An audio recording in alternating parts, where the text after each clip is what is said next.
So if you're looking for local farmers to offload their livestock on you, there's a few options that you can try.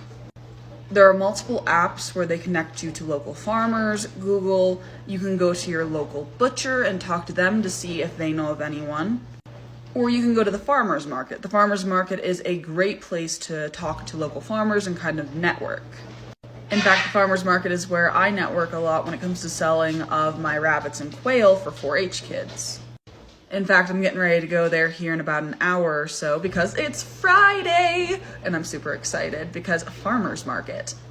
But anyway, buying a whole or half cattle is an amazing way to stock your freezer, and you can also get other items such as whole chickens and such. Growing up, we had a lot of families that would split a whole cow. The problem you're going to run into right now is processors. So processing centers, butchers are way behind right now when it comes to getting a cow in to cut it down into the cuts you want. Our processor and butcher is not taking new appointments until November right now. In the past, it's been true that processors have been backed up, but they've been really backed up lately, and that goes back into the economy and all the problems that we've been having and people trying to get rid of their animals and trying to prepare for everything.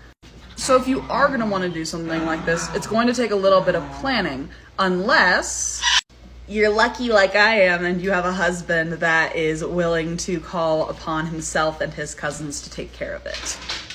Because I can process whole chickens and rabbits, but something like a cow is a little pushing it for me. But yeah, get some networking in and see what you can find.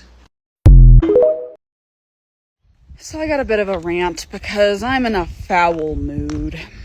So it gets to me sometimes that the people who are the loudest about animal husbandry and care are the people who have never raised animals on a farm before, or they've owned one rabbit as a pet. And they are the loudest about husbandry when they don't even have the correct husbandry themselves, right? And they always want to make these assumptions that we don't care about our animals and that we're just cruel and heartless and all this other BS. Yet they don't see the hardship. They don't see all the nonsense we go into. They don't see us at 8:30 in the morning going in to let our chickens out, and your favorite hen is dead because she's egg-bound, and they're so good at hiding it sometimes that you don't know. She hasn't laid an egg in a day or so, but that's not unusual. They're getting old.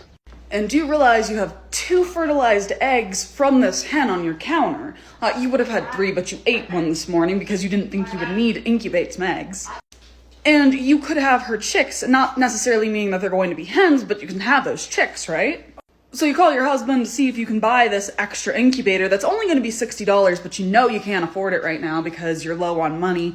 But you're going to ask him anyway, and you're going to get one of 2 answers.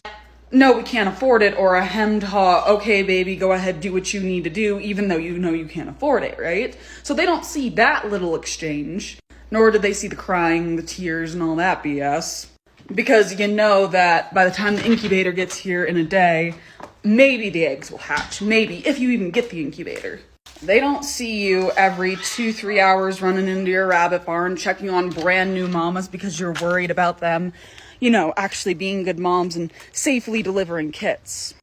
Nah, you're just cold and heartless because you need to provide for your family and feed them, but oh well. But yeah, do tell me how I'm cold and heartless because I, grow my own animals. It really gets me going sometimes. But hey, I have 5 hens left. And maybe I'll get another incubator to hatch out a calico. To be honest, it doesn't even make sense because it won't even be a purebred calico. It'll be a calico barred rock mix. So I shouldn't hatch it, but human emotions, right? So something I find to be super useful as a rabbit breeder is a wait list. So for instance, I know a lot of people within the 4-H community or people that are looking for meat rabbits that are currently waiting for my stock of various breeds. Currently, I have about 4 people on my wait list for mini Rex. I will be down to 3 on Monday. And I don't sell all of my stock. I'll sell the few show quality ones that I really like that won't fit into my program. So for instance, I just sold a little Castor buck. He is going to be amazing for the show table to a breeder.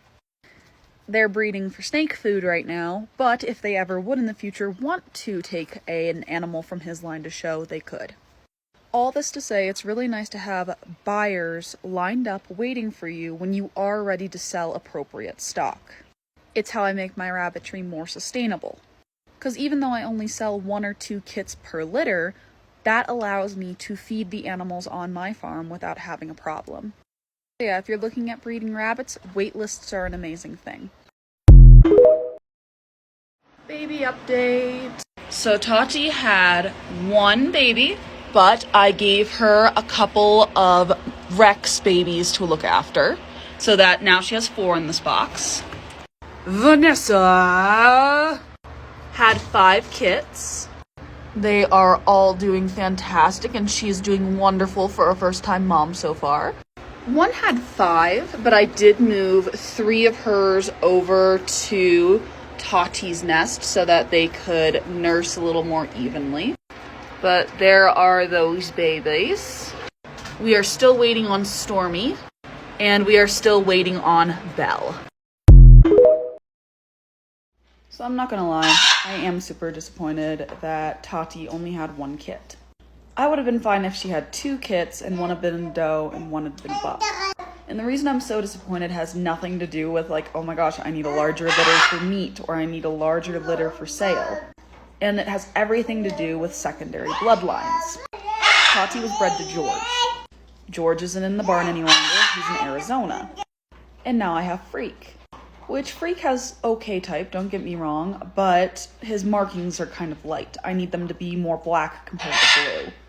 But the goal of this litter was to get a secondary bloodline, and now I don't really have that. If this kit survives, I'm hoping it's a buck, which is a weird thing for me to say, because normally I'm like, I want all the does, but I really need a buck. And unfortunately, this is strike 2 for Tati. She lost an entire litter at the beginning of summer, and now she has the singleton litter. Again, I'll breed her to Freak and see what happens, but this is, I don't like it. I don't like this. I'm a little disappointed because I was talking to a person yesterday and they were looking for a Californian buck, and I really wanted to get them a buck out of this litter, which I can get them a buck out of Freak and Hawk. It won't be a big deal. They have great type, both of them. It's just going to be a month longer on the wait list. So yeah, I'm very disappointed right now, but it's all right. We can always try again. So my butcher barn is just a different barn from my breeder barn. The only difference is it's quick, easy access to animals that I know that I personally don't want to keep in my program and eventually will end up on the dinner table. I treat them the same way that I would treat any of my rabbits here on the property. They get fed 2 times a day, they have unlimited access to water, they get hay, I go in there, they get weighed about once a month. If they're there long enough, I trim their nails. But it's easy access to be like, okay, I can go in there, pull a rabbit, and we can have it for dinner tonight. It also gives me a visible representation of how many I do need to butcher out. That way, if I am kind of slacking on, I need to butcher this out by 8 weeks or 12 weeks, I can go and be like, okay, I have 10 rabbits that I need to butcher. I need to stop putting this off. Because if I'm going to be honest, I don't like butchering one at a time. I like to do like a section at a time. Like I like to do multiples at a time because it takes a lot to get my butcher table set up and my knives sharpened and everything just ready to go. It also makes it really simple that if I have a neighbor who comes up to me and says, hey, I was wondering if you had any rabbits currently that you were looking at butchering out. I'd like to have rabbit for dinner. I have easy access to it for them to butcher. Because remember, I don't have a meat license, but I can sell them a live rabbit that they can butcher out and take care of. So basically having the 2 different barns, the butcher barn and the breeding barn, allows me to differentiate what the use and the purpose of the animals in them is. So I know a lot of you watch me for my rabbit content, but this was the reason why we couldn't start a new incubation of chicken eggs yesterday. And that's because we just went on lockdown with this incubator with our quail, and I'm so excited. They're doing so well. Look at the itty bitty little babies. But I do have a second incubator that I was able to buy, and right now we have started incubating some eggs from our chickens, and I'm really super excited for those to hatch. But for now, I'm super excited to see how our hatch rate does this time, because last month we had a blizzard in the middle of our incubating and our last hatch rate sucked. So I'm really excited to see under good conditions what we can actually get to hatch this time. Hello, hi, how are you? Welcome to the page. I'm feeling slightly spicy, so let's talk about the accommodation of basic needs for raising rabbits. And before we get into it, I just wanted to bring up that I've been doing this for quite a while, and if you don't meet the basic needs of an animal, you don't win competitions with them. You don't have grand champions, you don't have best of shows or best of breeds, of which I have multiple. So I would say that they're very well taken care of. And you don't have to, take what I say from face value. That's fine. You should always question things. With that being said, I would love to see where your sources are saying that I'm not accommodating for their basic needs and where you pull those studies. Because let me show you some things. So this is off of the ARBA. It's one of my favorite resources ever. It's just full of some really great information that is backed up by scientific peer-reviewed studies. And my cages are actually over what they recommend. All of my breeds are 12 pounds and under. My smallest cages are 4 square feet. My largest breeder cages are 9 square feet. Now, if we're talking my grow-out pens, then my numbers are off the charts when it comes to size. Or maybe you're talking about wire cage bottoms, which I have this page full of studies, this page full of studies, or this page worth of studies that basically says that wire is either far superior than solid bottom cages or cause no harm to the rabbit as long as it's properly gauged wire.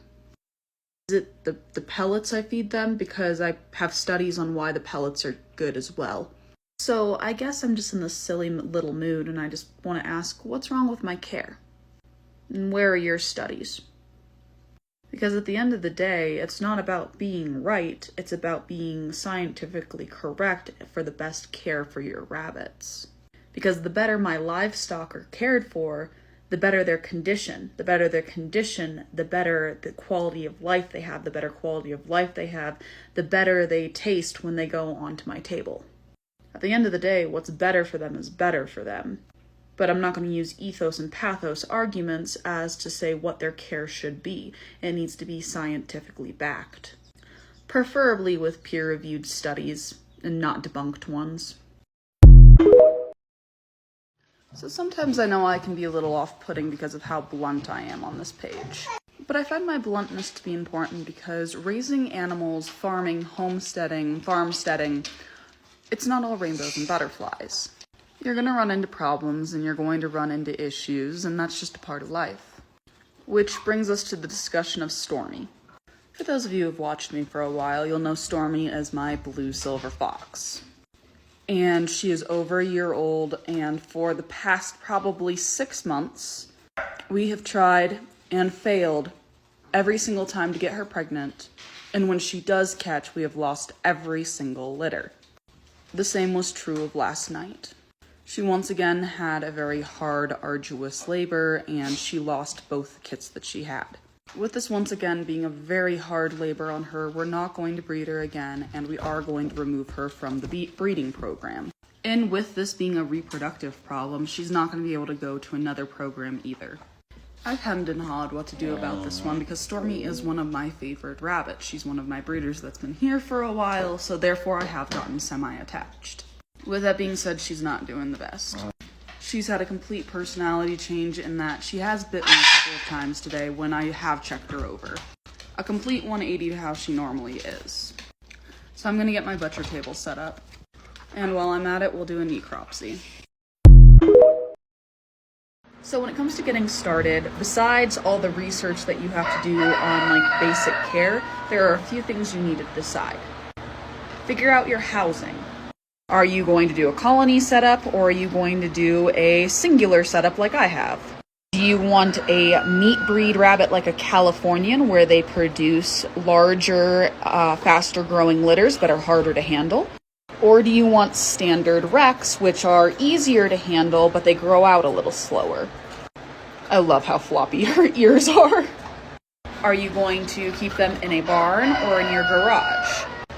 How deep into this do you want to get? I suggest starting off with a single breeding pair and going from there, just in case you find out that after that first litter you can't butcher.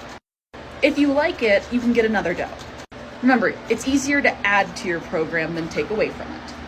See if you can find any classes or tutorials to learn how to easier butcher your animals so that you are prepared when they are of age. And start researching local breeders. I've had both good and bad luck with breeders, and I could have easily negated some of my problems if I just would have talked to other breeders in the area at show instead of jumping full long in and not thinking about asking other people. If a rabbit is priced too good to be true, it's probably too good to be true. My first Rex line, I bought my does for $5 each. There's a reason they were $5 each. My mini Rex at that point grew out faster than my standard Rex. We have better lines now, but I could have easily fixed that problem before it even started by talking to some people to see if it was worth that getting from that breeder or not. If you're looking for local breeders, check out the ARBA or go to your local shows and talk to people. You can find local shows again on the ARBA site. But overall, the more research that you do, the better off you are in a lot of instances. You're never going to actually feel prepared to raise rabbits until you kind of jump in and start doing it. Heck, there are times when I'm like, oh my god, what am I doing? Because I get something weird that pops up, and then I talk to some of my friends and my mentors, and they have the answers for me. The best thing about the rabbit community is that you can find some really great people that are absolutely willing to help you out. Make friends and ask a crap ton of questions. Most of us who raise rabbits never stop talking about it. So my guineas were screaming, right? And I couldn't find them. What is this shit? Why are they on my greenhouse? There are no bugs up there. So a lot of you have been waiting for an update on Stormy. We got her butchered out and we did her necropsy on her, and it looks like Stormy had ovarian cancer. There was a lot wrong with her other than just that, but we are guessing that's what caused the irregularities when it came to her being pregnant and giving birth. Now, I won't be showing the pictures here because TikTok's terms and service, but I will be going over the full necropsy results with pictures over on my YouTube channel here within the next couple of days. But her fur is currently in the freezer, and we will be tanning it in our next batch of skins.